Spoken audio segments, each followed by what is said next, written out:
So I said, go live. And then it was like, are you sure you want to go live? And I didn't see that message. So maybe that fixes it. And I lost you. I lost Mike from this. Oh, that's really convenient. It copies the chat to my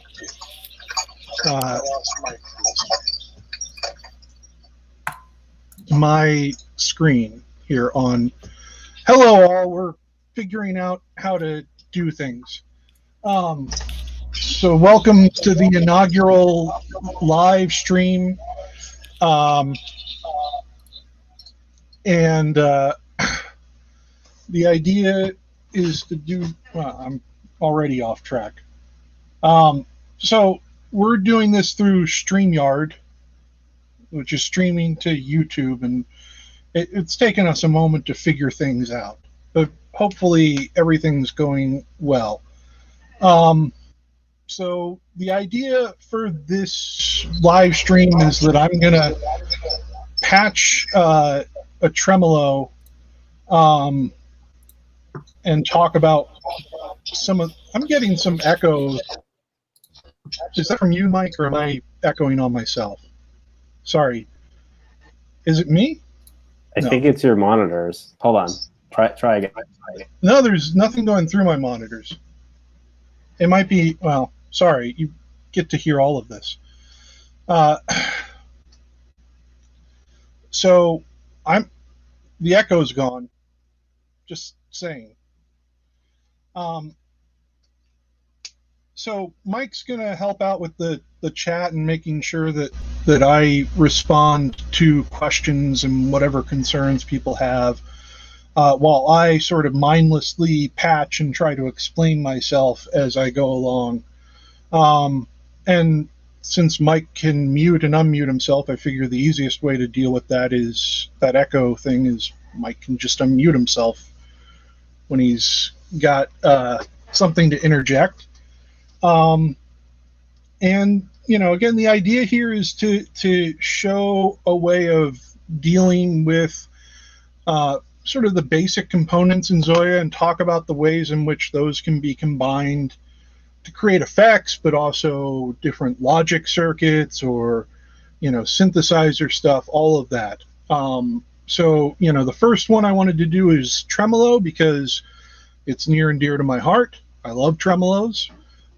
They're pretty simple, but there are a couple of things you can run into that may throw you for a loop.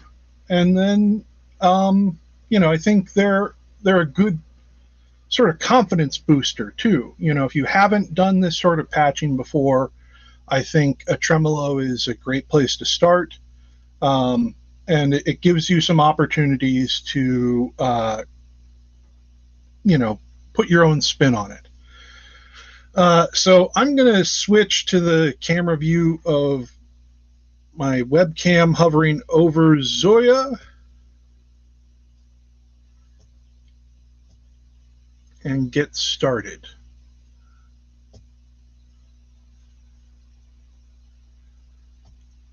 Now, I just bought this webcam today, and you may notice what I did not realize at all from the description, because I don't remember there being any of this in the description. It has a real fisheye thing going on here. So hopefully that's not a huge problem as we proceed. But it's something that I am aware of. So before we begin, I just wanted to play, I have a second ZOIA off camera here, and I've got a loop running on it that you'll get tired of.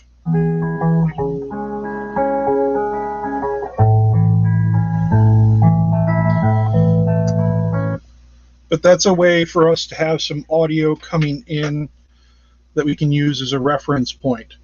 So one of the reasons I wanted to talk about tremolo is because in the early days of ZOIAing, I see this less often. People gave a lot of bad advice about how to make a tremolo.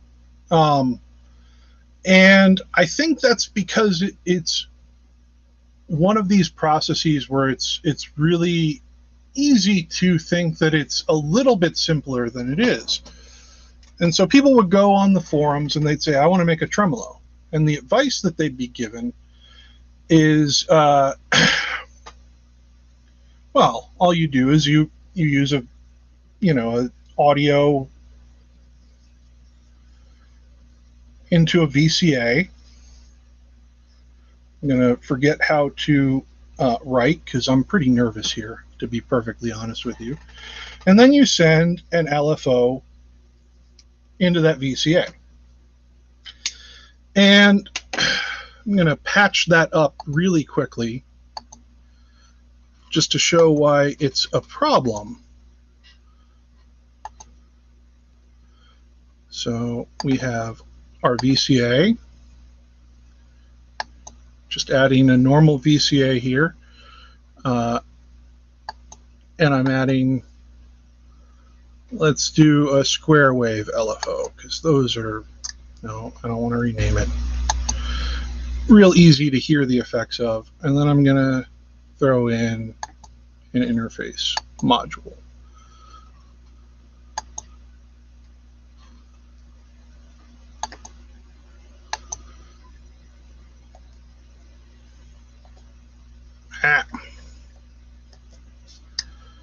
So what I have here is audio coming in into a VCA, which I need to connect. And the output of that VCA is going to our audio output, and I have an LFO modulating it. And I'll go ahead and start playing audio again.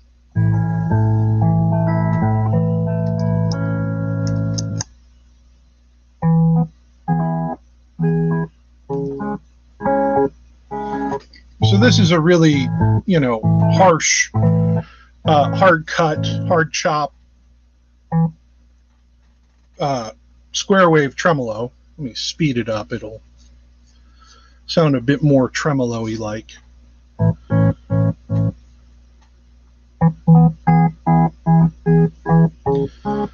And the problem with this configuration of an LFO is that, okay, I don't want that hard of a chop.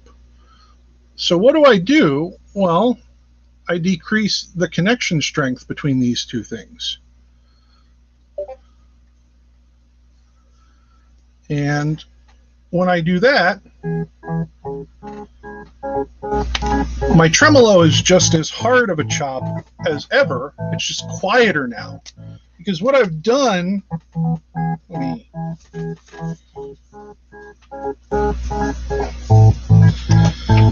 is created a system where, I already screwed up with the LFO shape. Is created a system where I'm rising from 0 upward. So it goes up and then down, up, down. And when it's connected at 100%, boy, that fisheye is real interesting to look at. Now, I'm not the best drawer, but this is a little bit straighter than what you're seeing. When it's connected at 1 or 100%, this goes back up to unity. And the valleys are silence. But when we change the connection strength, what we're doing is bringing down the maximum volume. So it remains silence in the troughs, but the peaks actually get lower, which is not at all how a tremolo works, or at least not how most tremolos work and not how we usually want our tremolos to work. We want our tremolos to have a depth control that allows not the maximum volume to be controlled, but the minimum volume. And so the change that we make to this is pretty simple, to this circuit. We still use all these same components.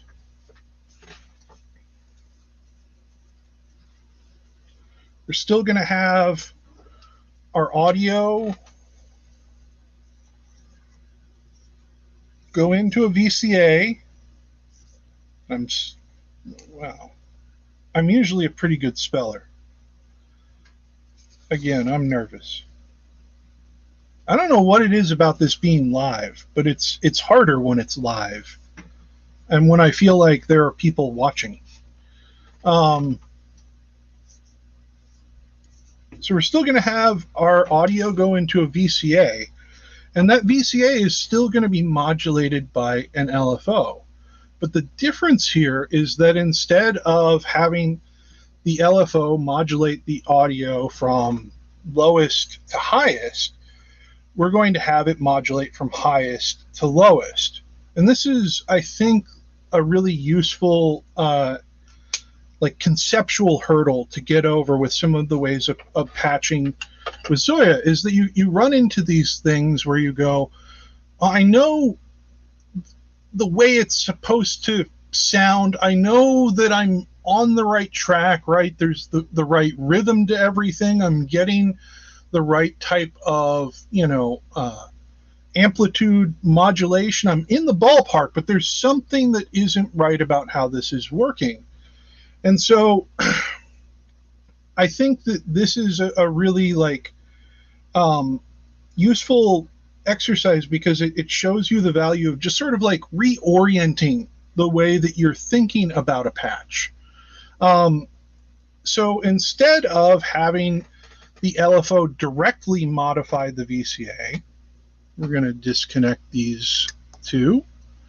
What we're going to do is we're going to increase the volume of the VCA to unity.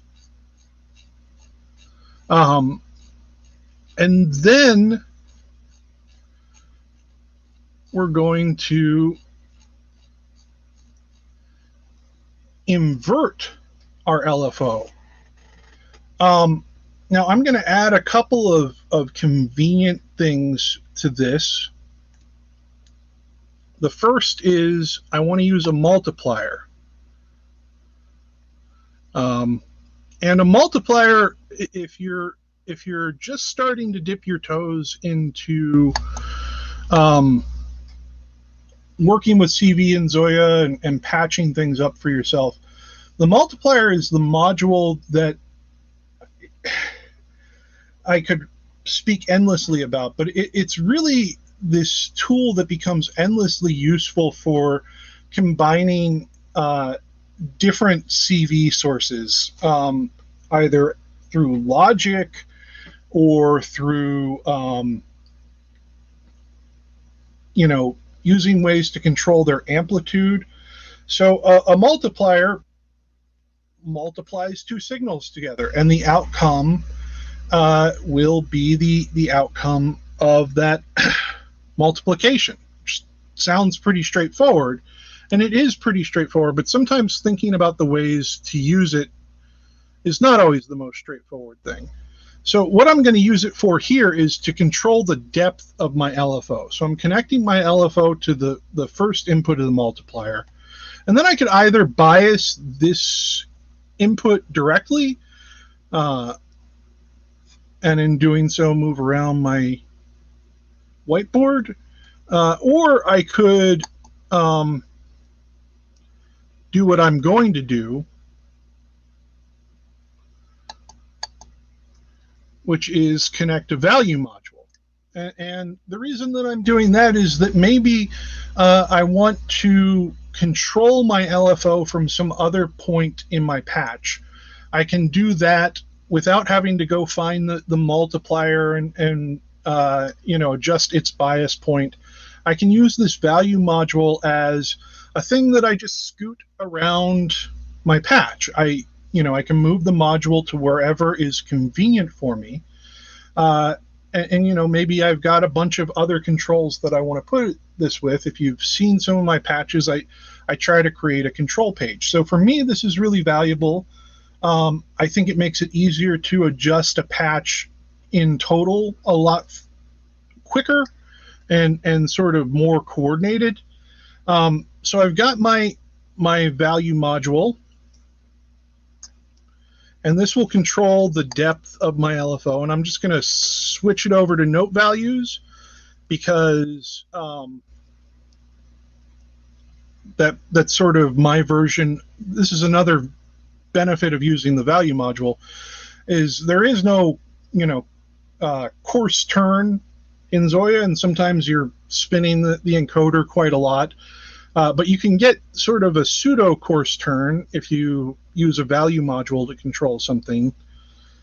So that's another reason why it might be valuable. And if we look at the output of our multiplier, and I'm going to use the shift view thing, this button up here, we see, maybe we don't see. Oh, good, the fisheye hasn't totally destroyed it. We see the output here, right? We've got up here, these are our high points of our LFO, and these are the low points. It's a square wave LFO, so it just goes from 0 to 1. And because this is set to A10, or if I switch it over, it's set to 1, right? It's multiplying that LFO by 1 by itself. And when you multiply something by itself, the product is what you put in. But as we start adjusting this, we can see that we diminish where the high point of the LFO is. Okay, great. Now, if we connect this,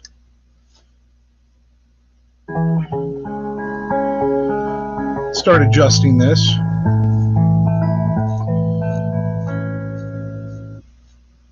we don't see any change.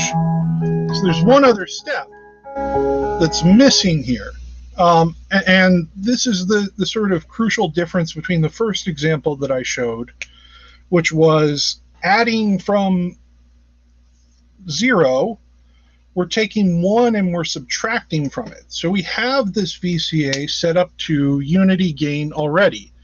And you can see it modulating between 0 dB and negative 0 dB, which isn't a modulation of any sort. So we started out by showing the example of what happens when you modulate. Additionally, from 0, we're going to subtract volume from 1 in this case, and there is a step, which is we need to invert the output of our multiplier here, our little depth control. And again, if we look at this, our number line now shows 0 as the highest point and starts moving down toward -1. So a CV invert is just going to take whatever is placed at its input and multiply that by -1. So with negative numbers, that will flip them positive. With positive numbers, that will flip them negative.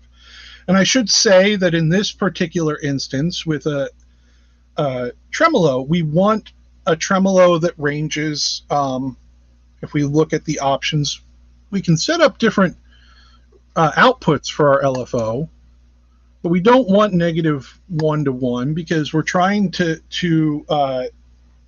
modulate from a fixed position. Either, in the first example, it would have been 0. Here we want to modulate from 1. We want to keep that not as a center point of modulation, but something that we modulate down from. So we'll change this back to 0 to 1. But our CV invert will take the output of our multiplier and just flip it into a negative number. So we can start subtracting from this unity gain. And we can look on the LFO, on the VCA itself, and we see it moves from 0 to, I don't know if that number is showing up very well, but it says -8.33 decibels. And if we listen to our loop,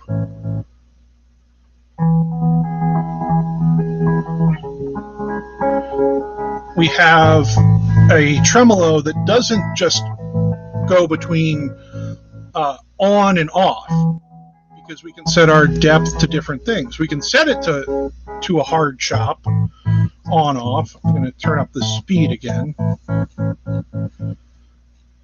With a square wave tremolo, slow speeds aren't all that musical.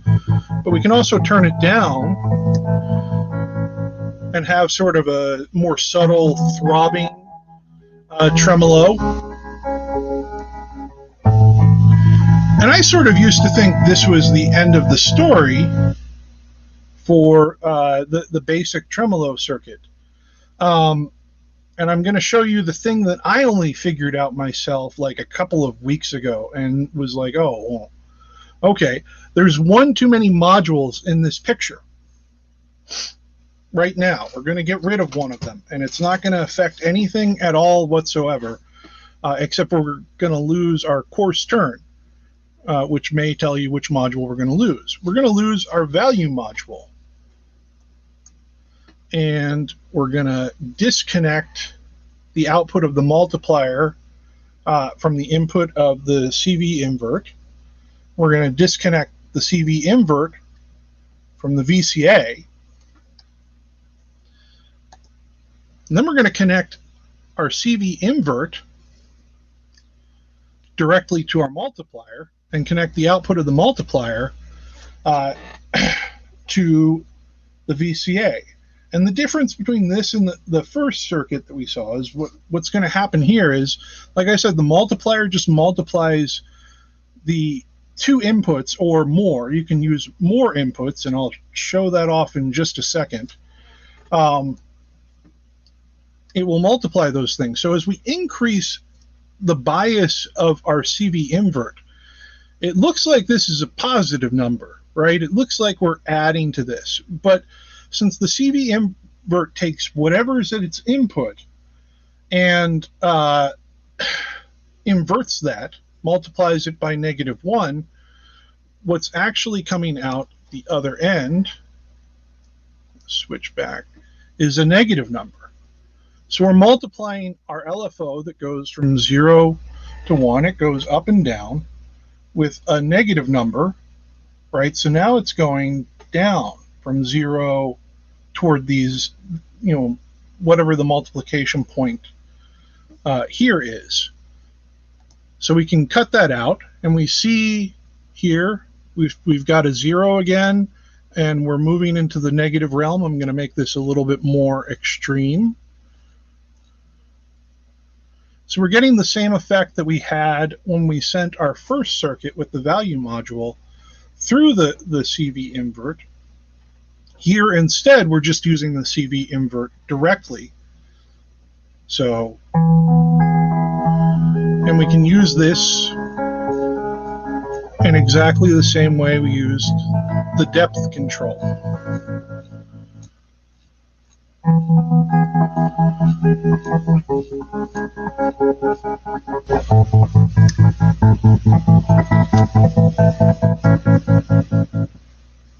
So as we increase the CV invert,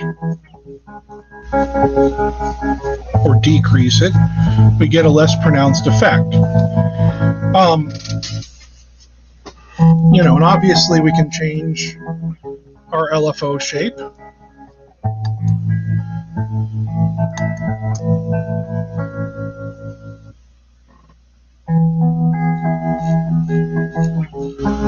So now we've got a sine wave.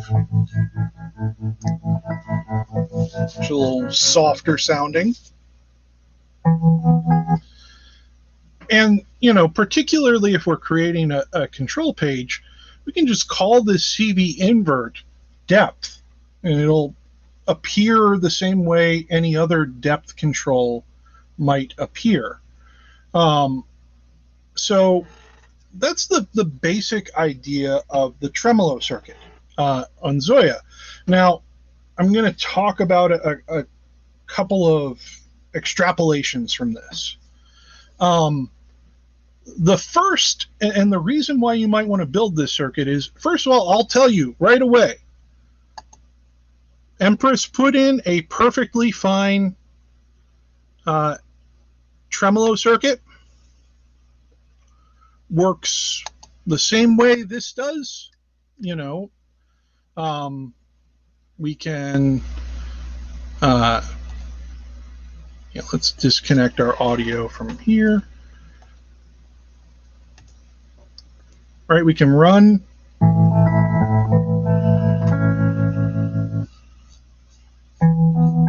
our audio into the tremolo module, get the same effect. So you know, in certain ways, we're not gaining anything particularly by doing this, especially because for those of you who don't know, who haven't explored this, you don't have to use the built-in modulation for any of the modulation effects. You can use what's called CV Direct. Now, the thing about CV Direct is that it requires a positive signal. So we wouldn't patch our multiplier output, which is now negative, into the CV Direct, but we could patch our square wave LFO.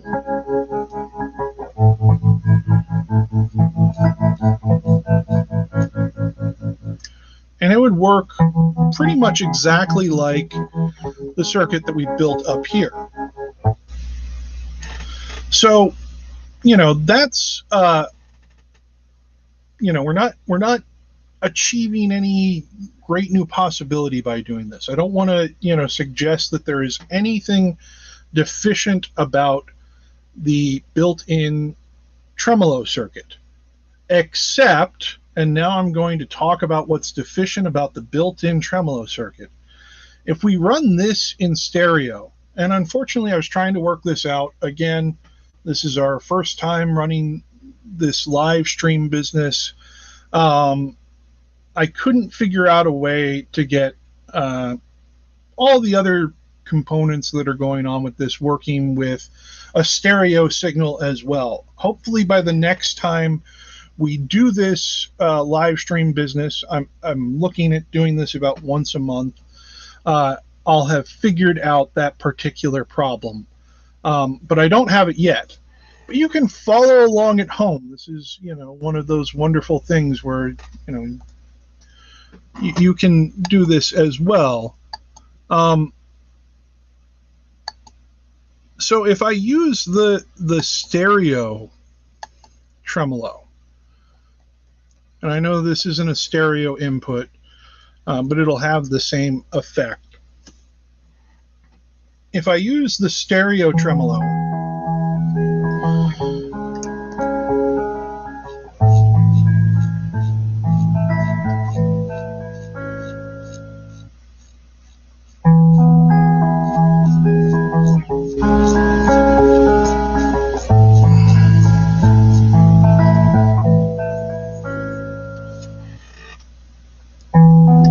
there's some bugs apparently with it.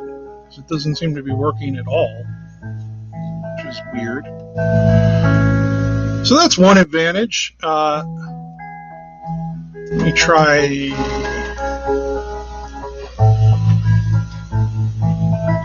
Okay, and maybe what I'm hearing is the cross phasing. The stereo.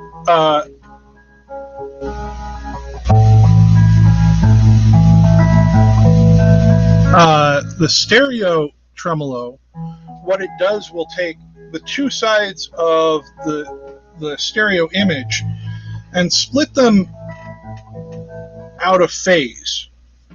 And that means that as one side is falling, the other side is rising. And that's a really dramatic stereo effect that can sound seasicky, I think is the way I would describe it. It's not how I would have built a stereo tremolo.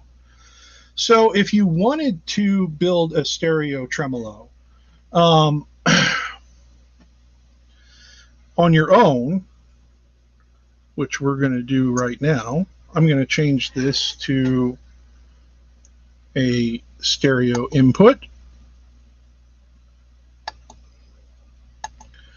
One of the great advantages that you would have is being able to control the phase of one side versus the other, right? So we could just create a stereo VCA at this point and send both sides of our audio through both sides of the VCA and out, and that would work as a stereo tremolo. It would have everything go up and down, both sides of the stereo signal, at the same rate. But We can also create a sort of configurable stereo tremolo by just doubling everything up, and I'll show you why that's advantageous right now, I guess. I'm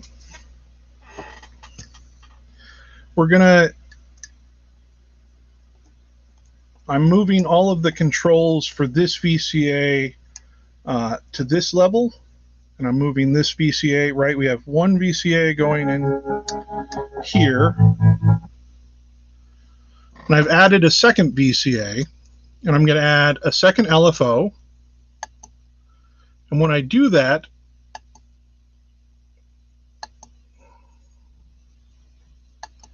let's keep it with the sine. I want to use a phase input. I'm just going to move my audio output to the top of this page so that it's out of the way. But then I'm going to recreate the same circuit, basically. I'm going to have another multiplier.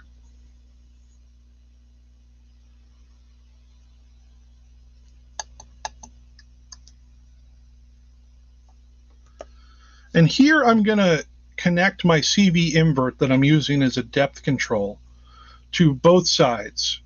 And that's so that I can have the same depth on both sides of this patch. I need to, once again, increase my VCA gain to unity.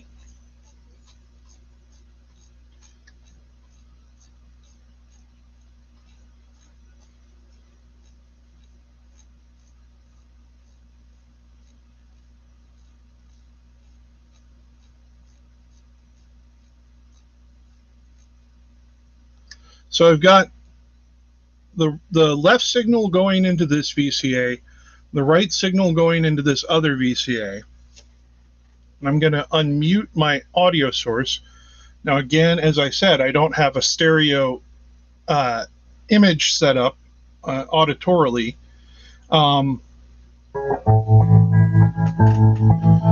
But you might be able to hear two different speeds of tremolo. And that's because obviously this tremolo is going much faster than this tremolo. So we want to add another layer. We want to be able to control these tremolos from the same rate control. Now we could do that with CV. We could bias them to 0, right? We're going to bias their rates to 0.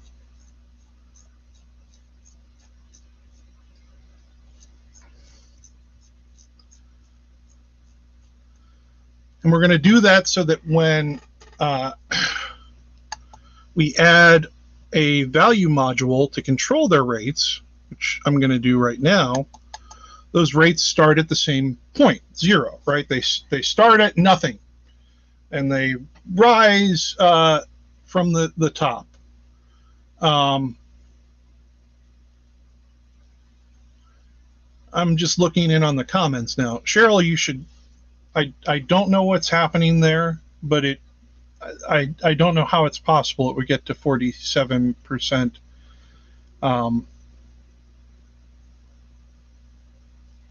And we figured out why that is. There were other contents there.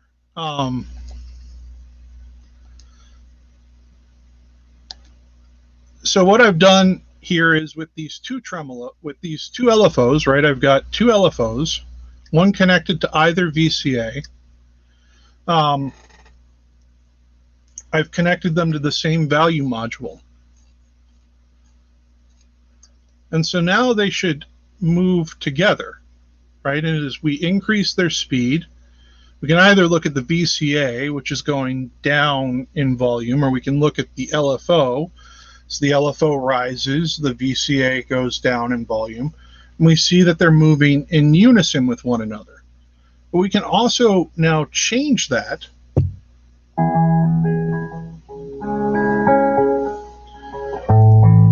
by moving the phase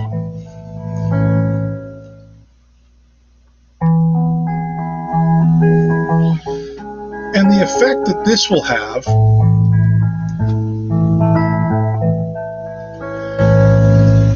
is pretty pronounced on our stereo image, because I should probably have drawn something a while ago. Let's talk for a second about phase. So we've got a sine wave, and I know that may not look quite like a sine wave on your end. Again, we've got some fishying going on here. The default tremolo, the default stereo tremolo, has the two sides, left and right, completely 180% out of phase. So right now we have a sine wave, and if we look at what its out of phase partner is,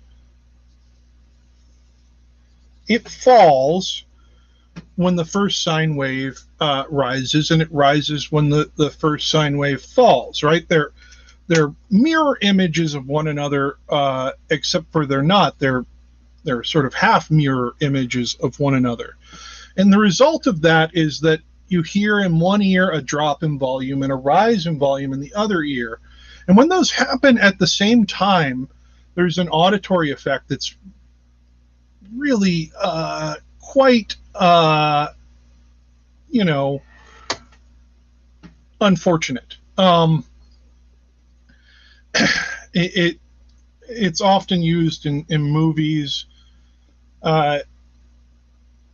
and other things to create a sense of disorientation, because you hear fluttering back and forth on either side, and it creates a sense of vertigo, right? It's vertiginous, to use one of our SAT words. So with this setup, we can control how out of phase the two sides are. And that means we can control how they rise and fall in relation to one another. So we can move this secondary sine wave over in either direction, so they can move together. Probably should have used a different color for this. When this started, I threw all of my pens everywhere on it. Right, so we've got this secondary sine wave, and we could move it, over so that it's, I'm not drawing this very well, or very accurately. They've suddenly changed shape and speed and everything. But we can move it over so that the sine waves stay in relation to one another based on their speed, but their phase moves, so that you can hear one side drop, and then before it reaches the bottom, the other side starts to drop, and this side will keep dropping as this one rises, and this one will start to rise again. And this can have a much more satisfying stereo effect. So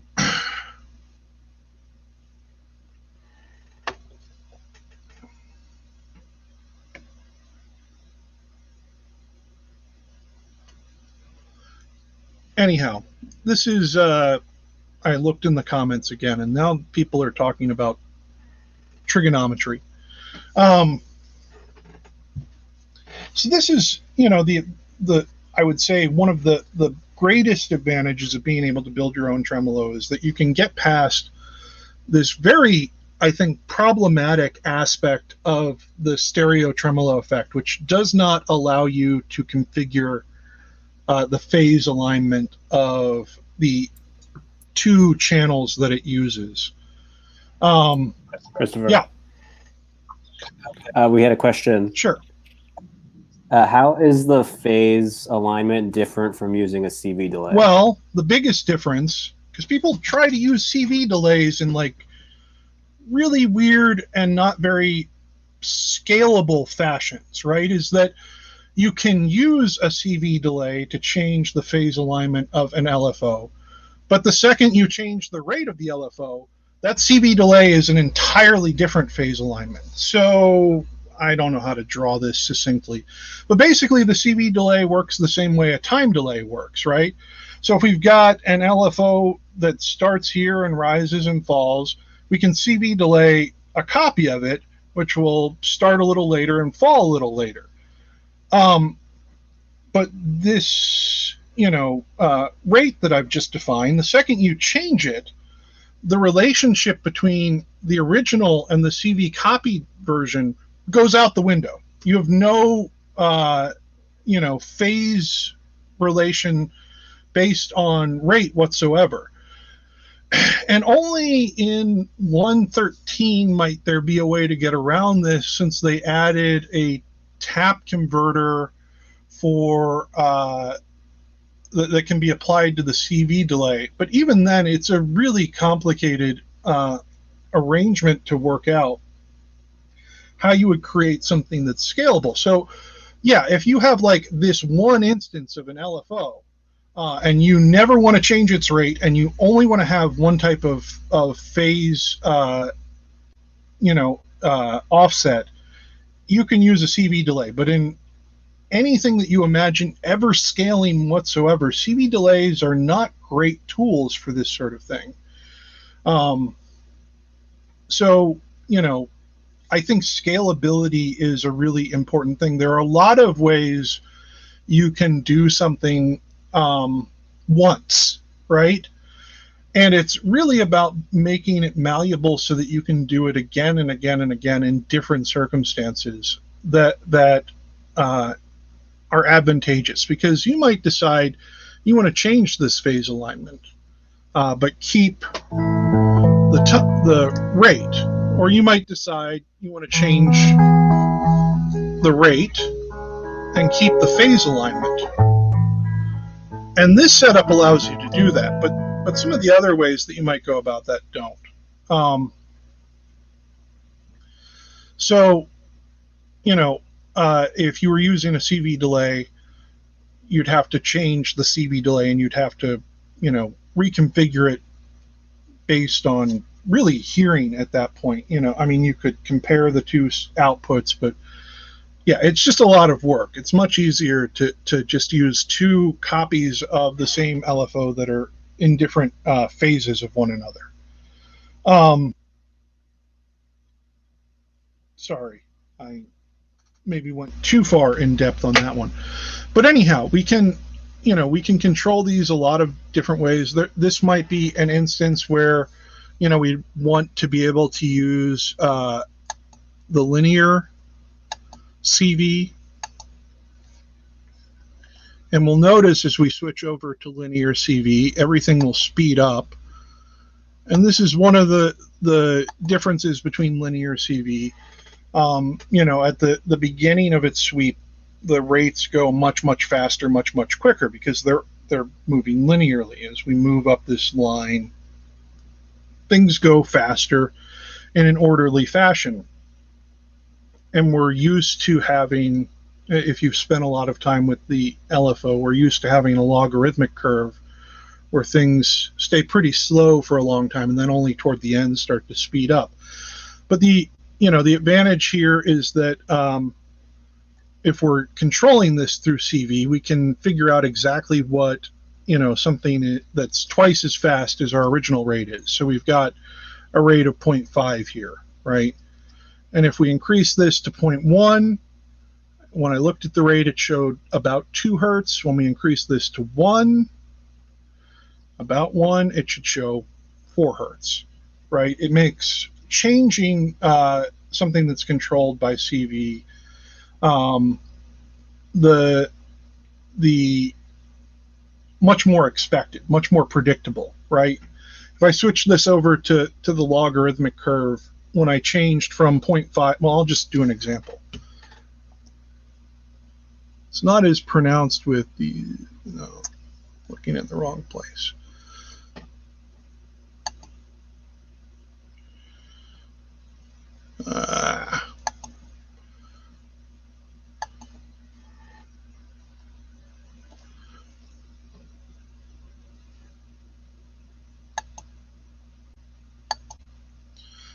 So when it's on regular CV, it's on logarithmic.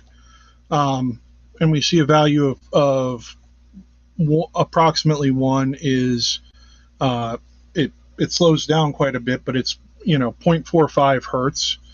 If we bring that down to about 5, where we were, it's not half of 0.45 hertz now, it's slightly less.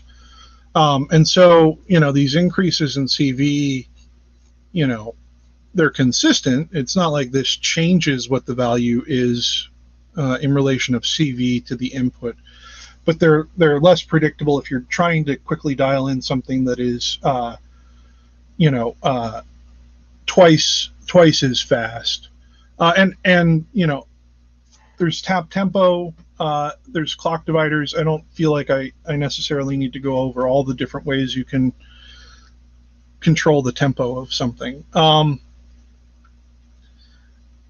So that's one advantage, right? Is that, I began by saying there's nothing wrong with the CV or with the Empress effects, the pre-built tremolo, but there actually is.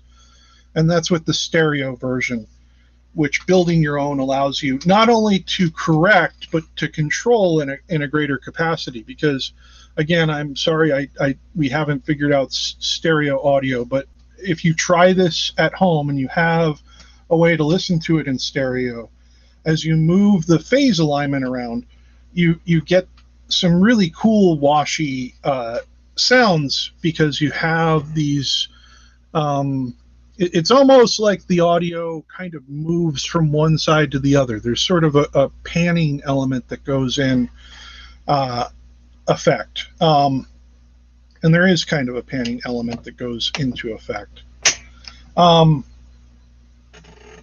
So, that's one reason. Another reason, a really quick reason, is that if you're already using VCAs in your patch, you can add this really easily, right? So if you've got, let's say,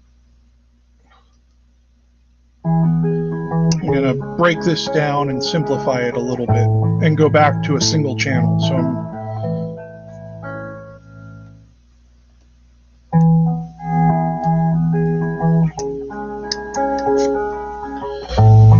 So let's say I am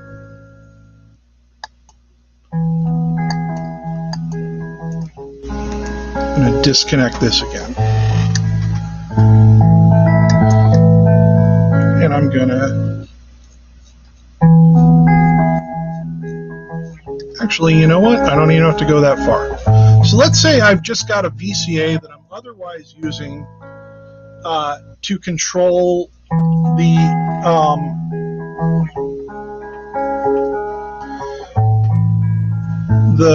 volume of this loop that I have going on, right?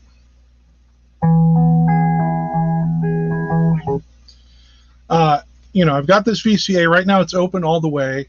I can adjust that up and down and make it quieter or louder. That's in fact how I'm muting the loop on this other ZOIA over here.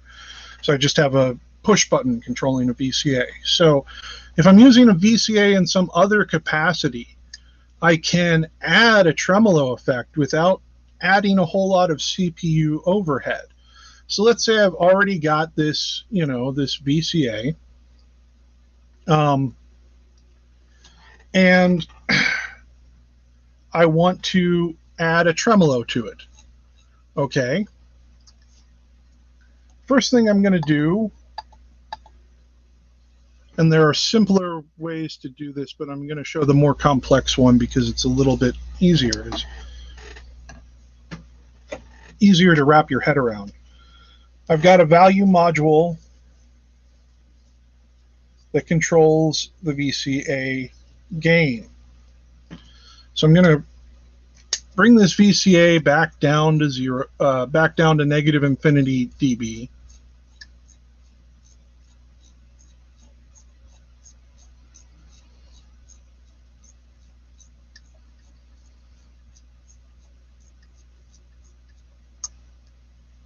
Right.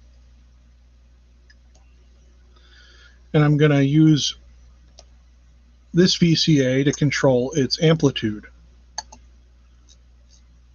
Let's run audio again. Right, so I can make it louder. I can make it quieter.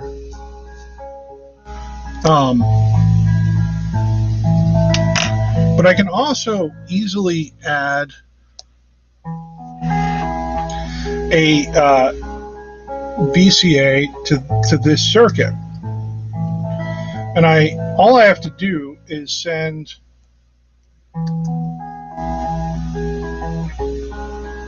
the output, is combine this VCA to the output of my tremolo circuit, the logic of it.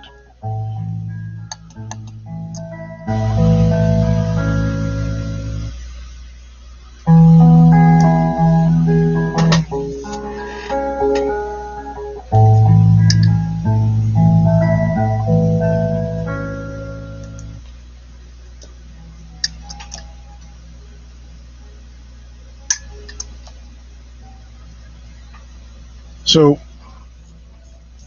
we've added these two together.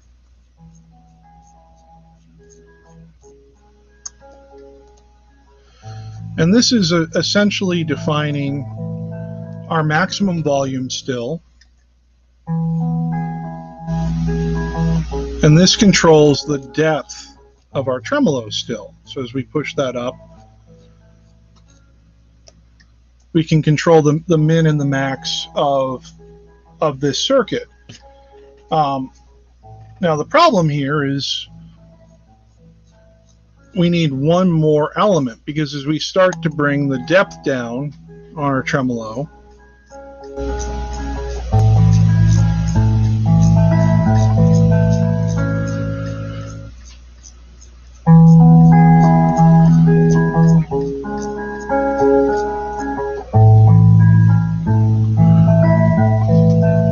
I'm sorry, we don't need anything. Whoops, I thought we were going to need something else. So what we're doing here is combining this value, which defines the maximum of our VCA, which we're using, in normal circumstances just to control the amplitude of this loop, right? Let's say I've got a couple of loops running at the same time, and I've set them up to go through VCAs so that I can control them, because VCAs are way better than mixers. If you take anything away from this, it's that VCAs are way better than mixers. If you have multiple audio sources and you want to control them, use VCAs. Use VCAs. And the real reason behind that is because VCAs are computationally cheaper and accomplish exactly the same thing that a mixer does, unless you for some reason need to boost the amplitude of your signal up to plus 20 decibels. Then a mixer might be more beneficial. But sorry, that's my rant about mixers. Never use mixers. They're just a waste of CPU.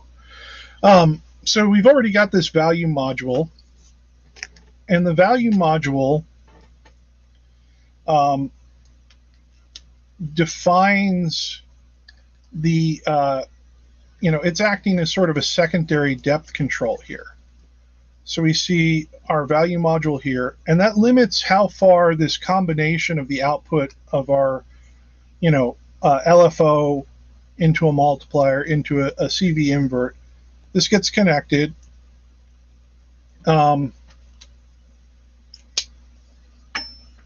Set it up the wrong way. That's okay.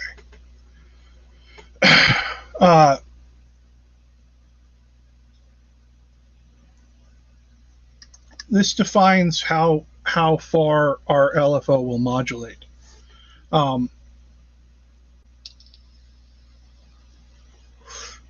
Nope, I'm sorry, I'm looking at the questions. Nope, it's still cheaper to use a VCA plus a panner. VCA, I'm sorry, this is one of my real tirades. There is no reason to ever use a mixer. It is not useful unless, it might be more convenient, right? That's the advantage there. But it doesn't work in mono with panning, which I think is something that would be really useful if there was a mono input, stereo output mixer where you could use the panning, but it doesn't work in mono with the panning. So that's kind of a bum deal. And, yeah. there's just I have yet to find a circumstance in which a patch would be better served by the mixer. So I'm sorry, I'm getting off on that tirade. But anyhow, you can add a tremolo to a lot of existing circuits. Yeah,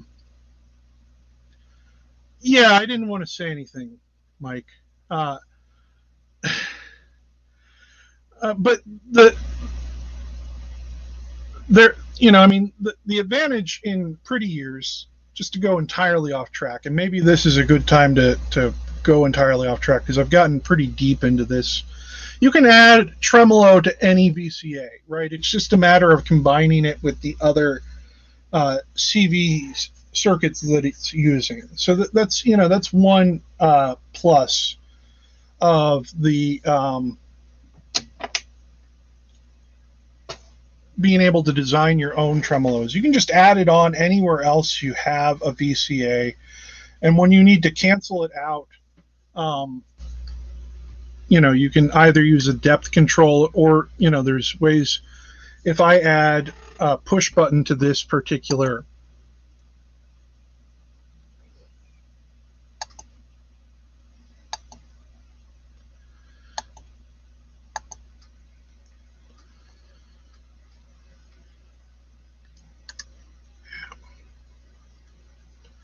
right, I just make this something where or no, I probably need to do something else stupid that I'm not thinking about.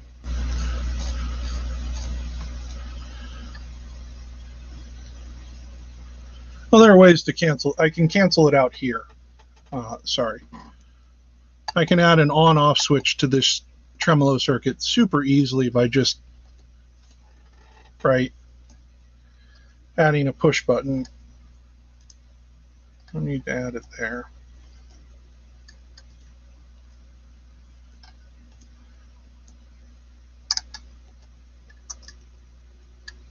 So if we look at the output of our tremolo, we can turn anything on and off really easily CV wise by just adding an input to a multiplier, right? Right now that's at 0, so when you multiply anything by 0, the outcome is 0 and it won't have any effect. And now we have our slow sine wave oscillating between 0 and negative numbers. So yeah, that's if you want to add an on-off switch to any tremolo circuit that you build, that's the quickest way, right? You don't have to mess with any audio routing or anything like that, because once you take out the subtractive LFO element, right, you've eliminated the tremolo circuit, and then this just passes audio.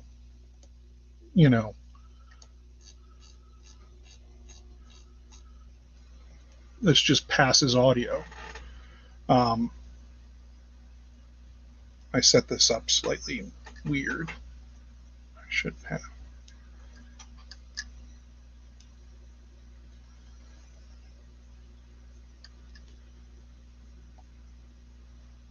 Tremolo, no tremolo, right?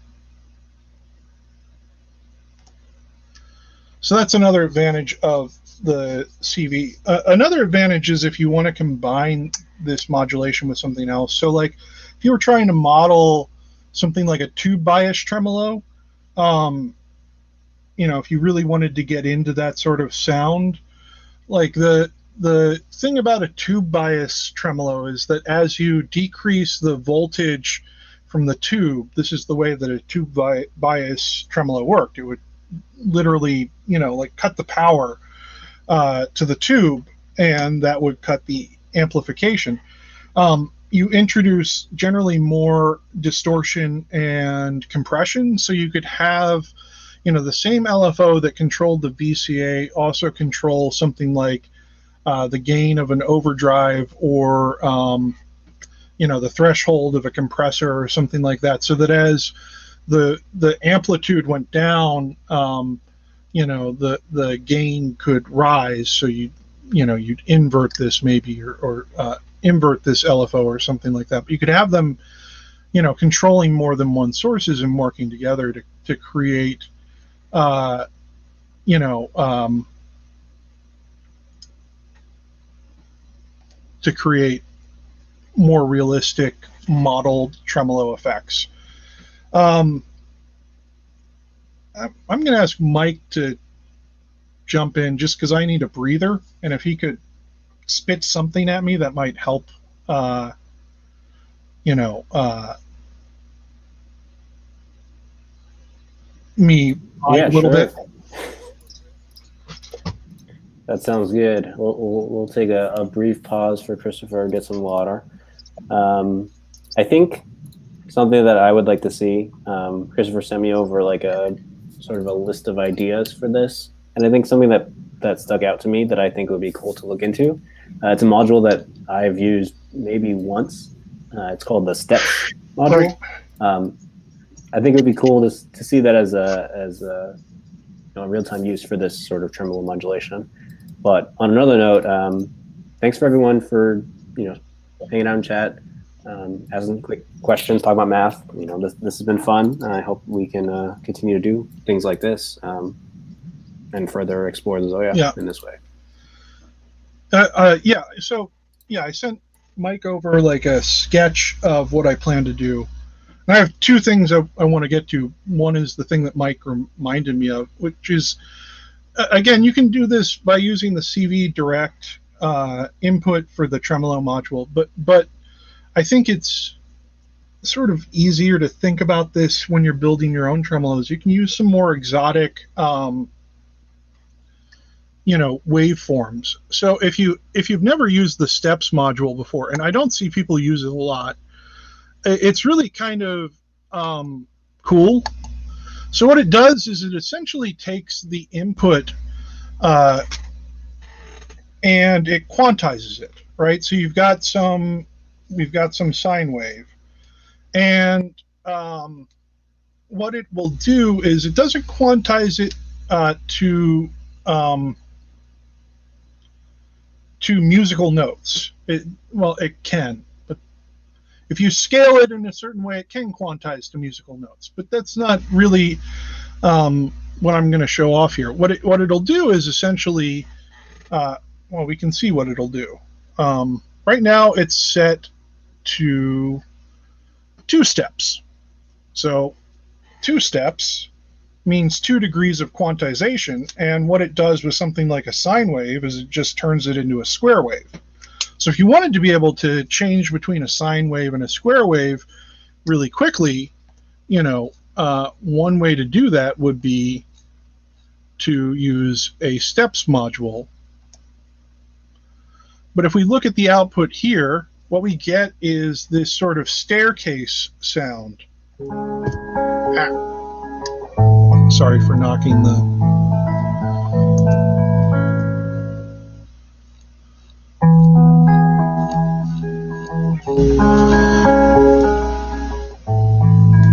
And that may not be, with this many steps, it may be a little hard to hear. I'm going to turn the...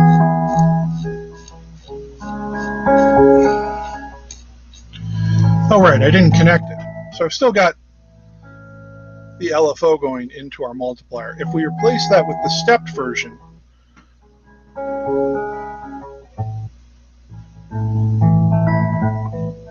we get sort of a ratchety sound, right, as it moves from each of these plateaus.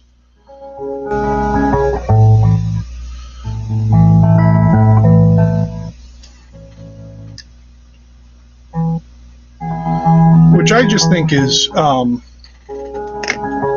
like kind of a really cool sound in a tremolo. You see that more commonly it's associated with, more commonly it's associated with a triangle wave, so that you get this even distribution of the ratcheting, right? It goes in a very linear fashion. With the sine, it'll be curved like the sine is, and you can add different degrees of, you know, quantization. All right, so you get more resolution the more steps there are. You know, this is not necessarily easy to hear in a tremolo, but if you were, say, modulating the filter of a synth, then you would definitely hear that ratcheting sound, because it's a much more dramatic effect in that circumstance. So, that's the other advantage of building your own, is that you can mess around with waveforms. Another waveform that's really popular, I'm going to show, is like a hump wave, or a peak wave, right? Like something like this. So that's a peak wave, and the hump wave would be the inverse of that. I'm going to show how to do both of them. So the peak wave is pretty simple. We just take a triangle LFO, and you think, oh, these curved sides, I want a sine wave. You don't want a sine wave. Let's visualize this sucker, right? Because when the sides of the triangle become multiplied against one another, they become exponential, right? And we can hear. So this is actually a peak wave right now, even though the output we're getting from our multiplier is one that is,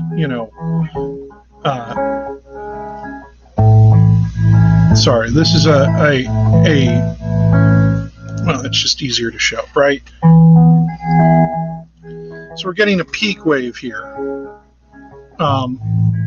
The cuts are narrow, but if we want to just flip this, all we have to do is invert the output of our multiplier.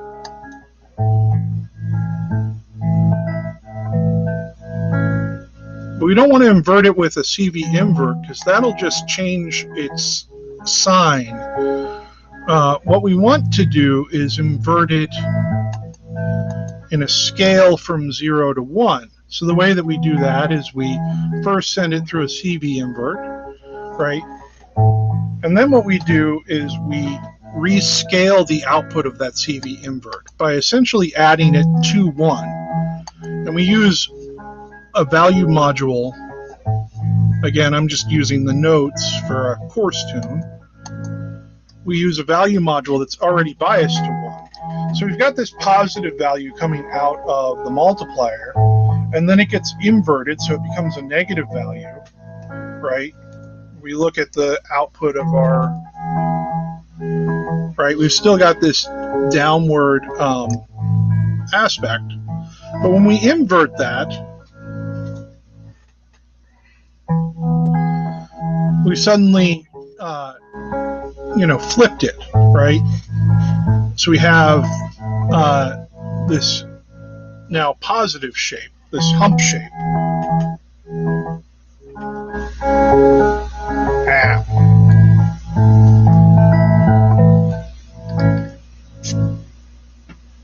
We get a much more dramatic volume drop,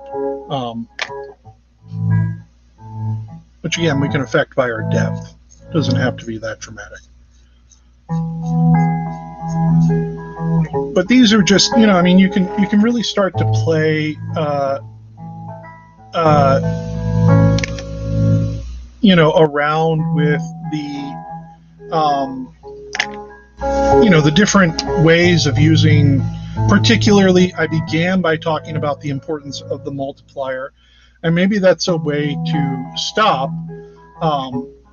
Using the multiplier as this means of combining signals, or the steps module, or you could get really exotic with it. There are ways to blend two waveforms together with some multipliers and some value modules and some of these CV modules with a value module biased to 1 and all of that. So the other advantage is once you start really playing around with this, you can. I think it invites you to spend more time thinking about what type of modulation you want to use or develop, or whatever weird idea you have for combining different modules together. I know there was a question about harmonic tremolos, and I'm just going to go over that really quickly. I'm not going to build it in the patch because it's really just an elaboration of the idea of a tremolo. And we've kind of already talked about it when we talked about phase offset and all of that. So you've got a signal coming in, right? And this is a full band signal. It's got everything from your really low stuff. Well, that didn't sound really low at all when I tried to strain my voice to sound really low. When you have the really low stuff. I don't know if that's coming through at all. Really high stuff. We've got a full range signal. And what we do then is that we use a low pass filter and a high pass filter to split that signal. Right? This is the foundation of a harmonic tremolo, is this filtering. And we can get a lot of distance in this area right here. So we have got a low pass cutoff filter. We've got a high pass, cutoff frequency. These can, the way that they move in relation to one another, the notch that they create here, I realize I've suddenly made like a very weird looking drawing out of True Detective season 1. But the notch and the way that these two filters are set up does a lot to define how a harmonic tremolo sounds, because what we're then going to do is, we've got a VCA for each side, and we're going to use out of phase LFOs, right? So when this side is high, this side will be low. When we've got, and maybe this is, one particular place where the pre-built LFO can come in handy, because you could feed your split signal into side left and side right, and the output would be a harmonic tremolo. But basically, when the low cut side, and the low cut side, what it's going to do, the low pass side, what it's going to do is it's going to filter out all of those high pitch frequencies. Obviously, I have a melodious voice, and you can thank me all for that later. It'll filter out all those high pass frequency, all those high frequencies, and we'll just get the low, throb sound, right? When it's on, you'll hear boom, boom, boom, boom. When its VCA is high. And the high pass filter will filter out all the low sounds. So it'll just go meep, meep, meep. Obviously, that's exactly how it'll sound in every example. Meep, meep, meep. When its VCA is high. And so you get this thing where it goes from throb to something a little bit more, audible. So throb, meep, throb, meep, throb. And the transition between the two has a sort of phasing quality, right? But that's the basic structure of, a harmonic tremolo. And the way that you would build that in ZOIA is just, you'd take a single audio signal and you'd send it through two filters, one a low pass filter and one a high pass filter. And each of those filters would have a VCA that it's output to. And then those VCAs, this is important, this is where they'd be combined again, would be controlled by, one LFO and then, the same shape of LFO. I'm bad at spelling again. I won a spelling bee when I was a kid, and this is way below the level. So you'd have an LFO come in here, and then an LFO. Why am I spelling so poorly? And this LFO would be the same shape, the same speed, but it would be 80 degrees out of phase. So like when we talked about phase before, when this one's low, the other one's high, and vice versa. And you might notice that it doesn't really sound all that dramatic when you use a square wave with a harmonic tremolo, because you want to hear that point where they're both on but not as loud as one another. And as they move past one another, that's where the sort of phasery, whooshy sound comes from in a harmonic tremolo. So, again, building that in ZOIA, you'd have 2 filters and 2 VCAs, and you just sort of separate the audio paths. And then the magic really comes in when you control both sides with an LFO, with 2 LFOs, but the LFOs are the same shape, the same speed, right? The same depth. If you're building from your multiplier circuit earlier, they'd share the same depth control, but the magic comes in when that 180 degree phase kicks in, because then you have that throbbing between high and low, that transition. And I think that's like I'm happy to answer some questions now or something like that, but I can keep going. You guys probably know this from having watched other videos of mine, but I'm kind of tired at this point. So, yes, my next patch can be called Throb Meep. We'll have to see if it makes sense for it to be called Throb Meep.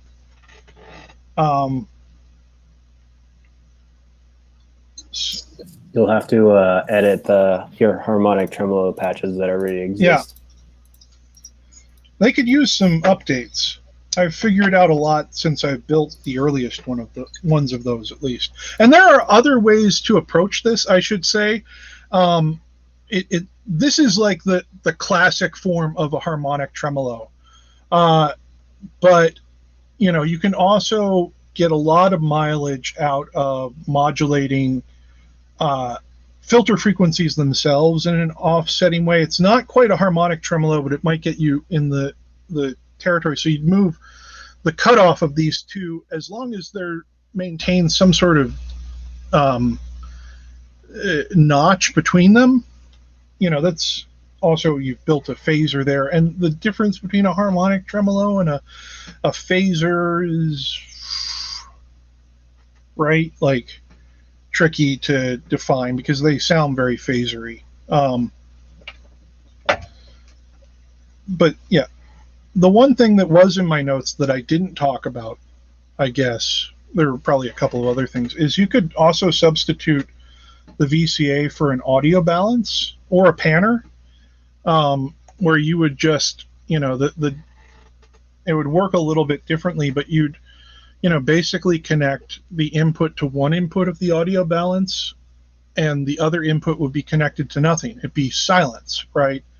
And you can modulate between your audio path and silence then.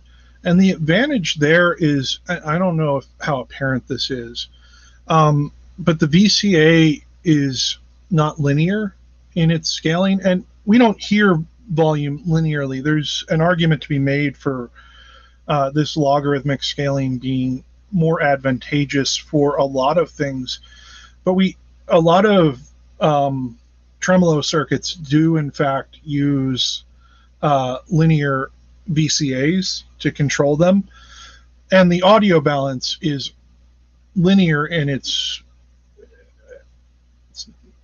how do you describe the audio balance? But the audio balance is linear. So it's worth playing around with. Or the panner is another option. Again, the idea would be that you'd pan, your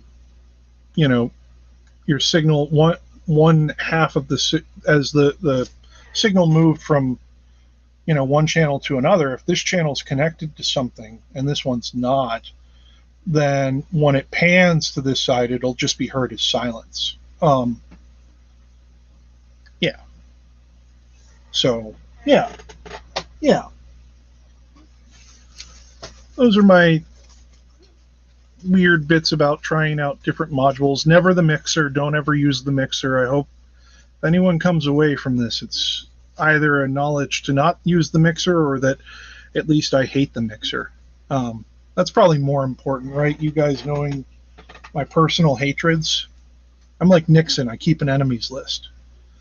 And it's all about mixers, apparently. Were there like questions or outstanding? I looked a little bit at the chat, but I didn't keep track with it, Mike. Are there things that need addressed? I think you covered everything. Are there questions? I'll address the chat right now. Are there questions that you have?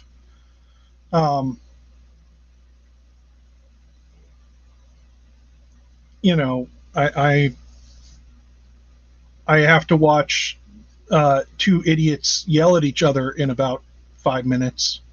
Sorry to get political with you and real edgy. But I'm happy to answer questions until I do that.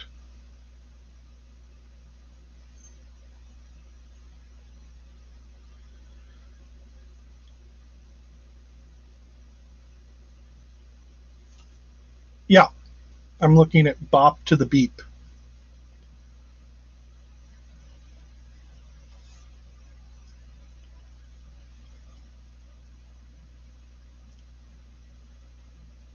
The value module that defines the maximum. There's a latency here, so I'm going to have to wait. Okay.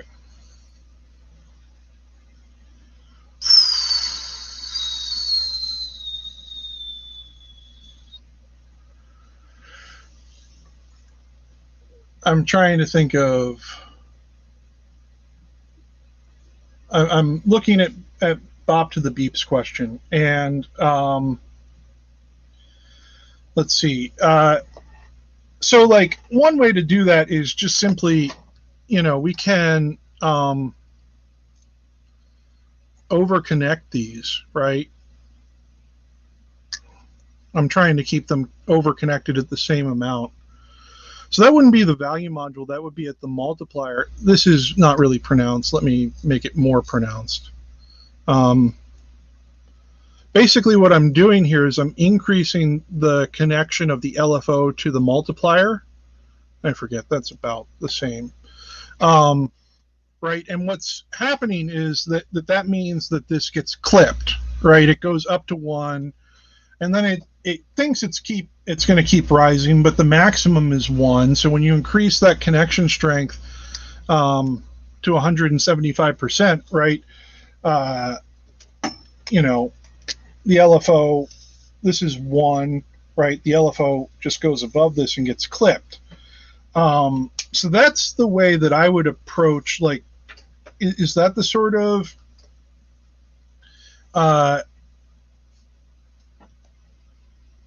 thing you were looking for there? Right, you can introduce spaces between these, and if I wanted to make that scalable, how would I do that? There's a way. I'm sure, I'm positive of it, but I mean, I've just sort of been talking for like an hour and a half, so it's not coming immediately to me. It would have to do. What you could do is set up a multiplier. What you could do to make that at least somewhat scalable, right, is add another input to the multiplier, and let's say just make these like 400% already. Let's make them both that. You could add a value module here, right, as sort of an intermediary scaling thing. And as you increase this above, above 0.25 in this case, because we're scaling to 400, you would get more clipping. Oh, but it also changes the output. Well, that's dumb of me. Okay, so you'd have to do that at a secondary, right, because this thing, got it. Actually, I don't know why that's happening. Oh, you could connect the LFOs to individual multipliers in that way, and then connect them to a third multiplier, and you could scale it, which is a little complicated, but not like super complicated if it's something you really cared about. When I say both LFOs, what I mean is, let me just draw this out.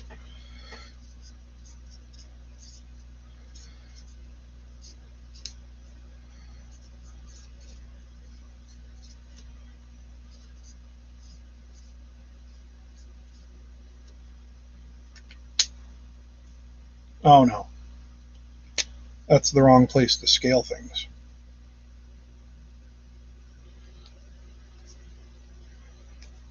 I figured out what the problem was.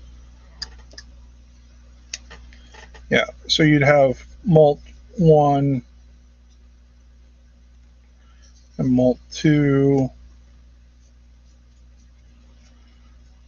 1 and 2, and they would be connected with the value module, and then they'd be recombined with a connection strength of 400%,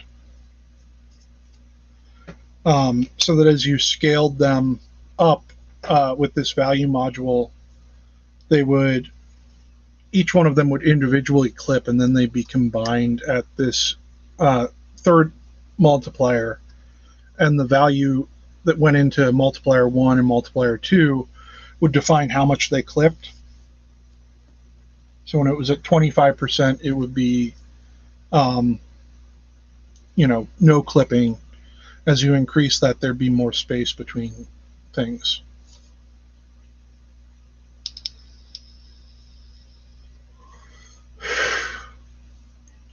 All right. Okay, I think I'll hold on here just for a second.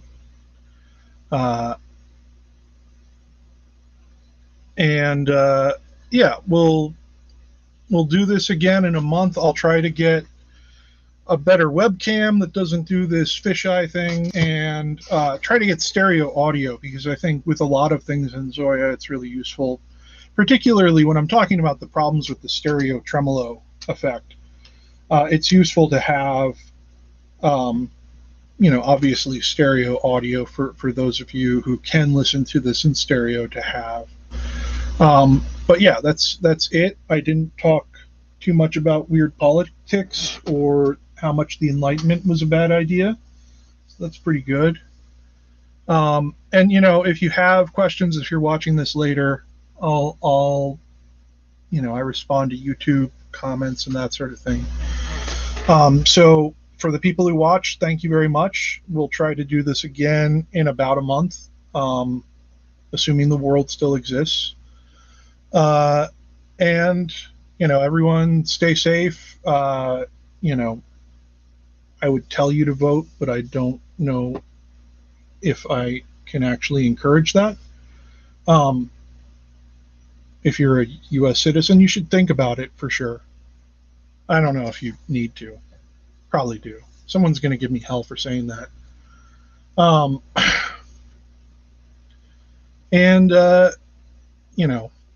Yeah.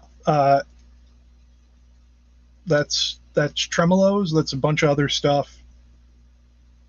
And we'll do this again in a month with some other topic. Feel free to suggest stuff. Thanks.